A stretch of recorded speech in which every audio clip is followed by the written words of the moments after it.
When it comes to designing a beautiful interior to suit your style, one of the best sources of inspiration is your own personality.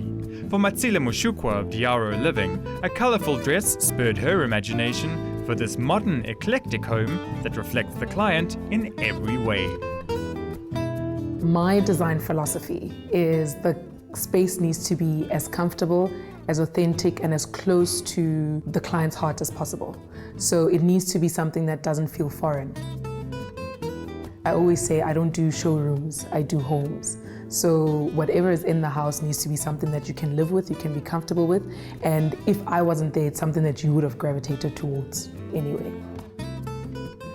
The first time I met her, she was wearing this very bright dress. And I said, that's a very colourful dress. We thought, imagine if this colour could go on the wall. So we tried a few variations of the teal colour, so from light to a very dark hue, and then when we put it on the wall, it just looked amazing. When we started working on the space, I knew the colour spec or the scope was kind of open. What's nice about this home is that it's got 3-metre ceilings, so you can actually get away with a lot with regards to colour. So we went for the teal wall, which is quite strong, but then because of the 3-metre ceilings, it works. And how to balance it out, I added complementary colors like yellows and then anchored it with black and white because the floors were actually black. So that's where I took the black and then brought it into the furniture pieces and this fireplace that we have here. I sourced the tiles that we put the colors together. So I think it just needs to tie in together and it needs to be colors that complement each other, and then you need to have a neutral, which in this case is black, that actually anchors everything else.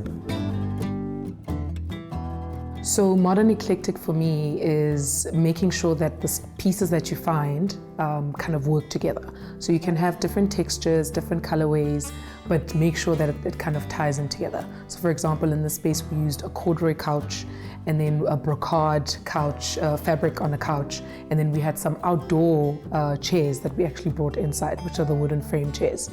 And then again, textures. If you look at the scatter cushions, they've got a satin finish, they've got a bit of a cotton finish and a velvet finish. So again, making sure that the textures and colors that you bring in kind of tie in together. And I think according to the color that you choose will actually bring it to like 2017, which is modernizing it. And again, the teal is the color for me that kind of brings in that modern feel into the space.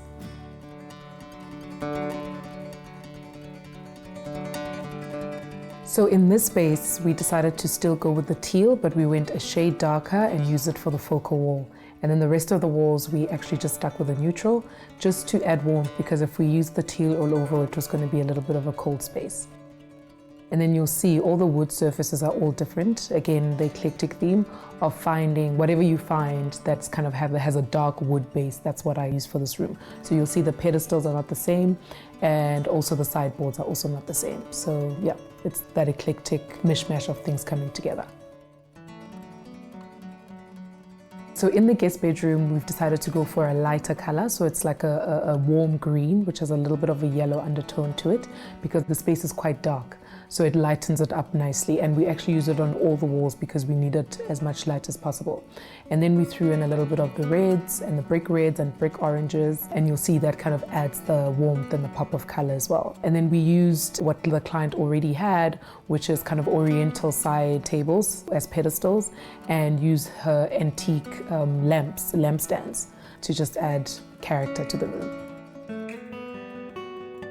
Modern eclectic for me is very different from just a modern brief, because modern is clean lines, it's very minimalistic, and the coloring as well is quite neutral. So you'll find pale grays and taupes and sands, whereas modern eclectic, you still bring that classical element of eclectic, which is going out and finding pieces that work together. So it could be pieces that are from a different era, or something that's from today, or something that is like made of perspex that's quite futuristic, and you put all those elements together. So for me, there is quite a big distinction between modern and modern eclectic.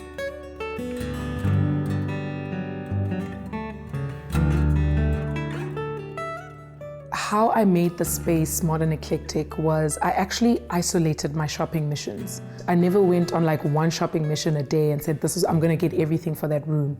So it was all organic, and every time I went out and I found something, I'll buy one of each, I won't buy a set. So that's kind of how I went about doing all the spaces in this house.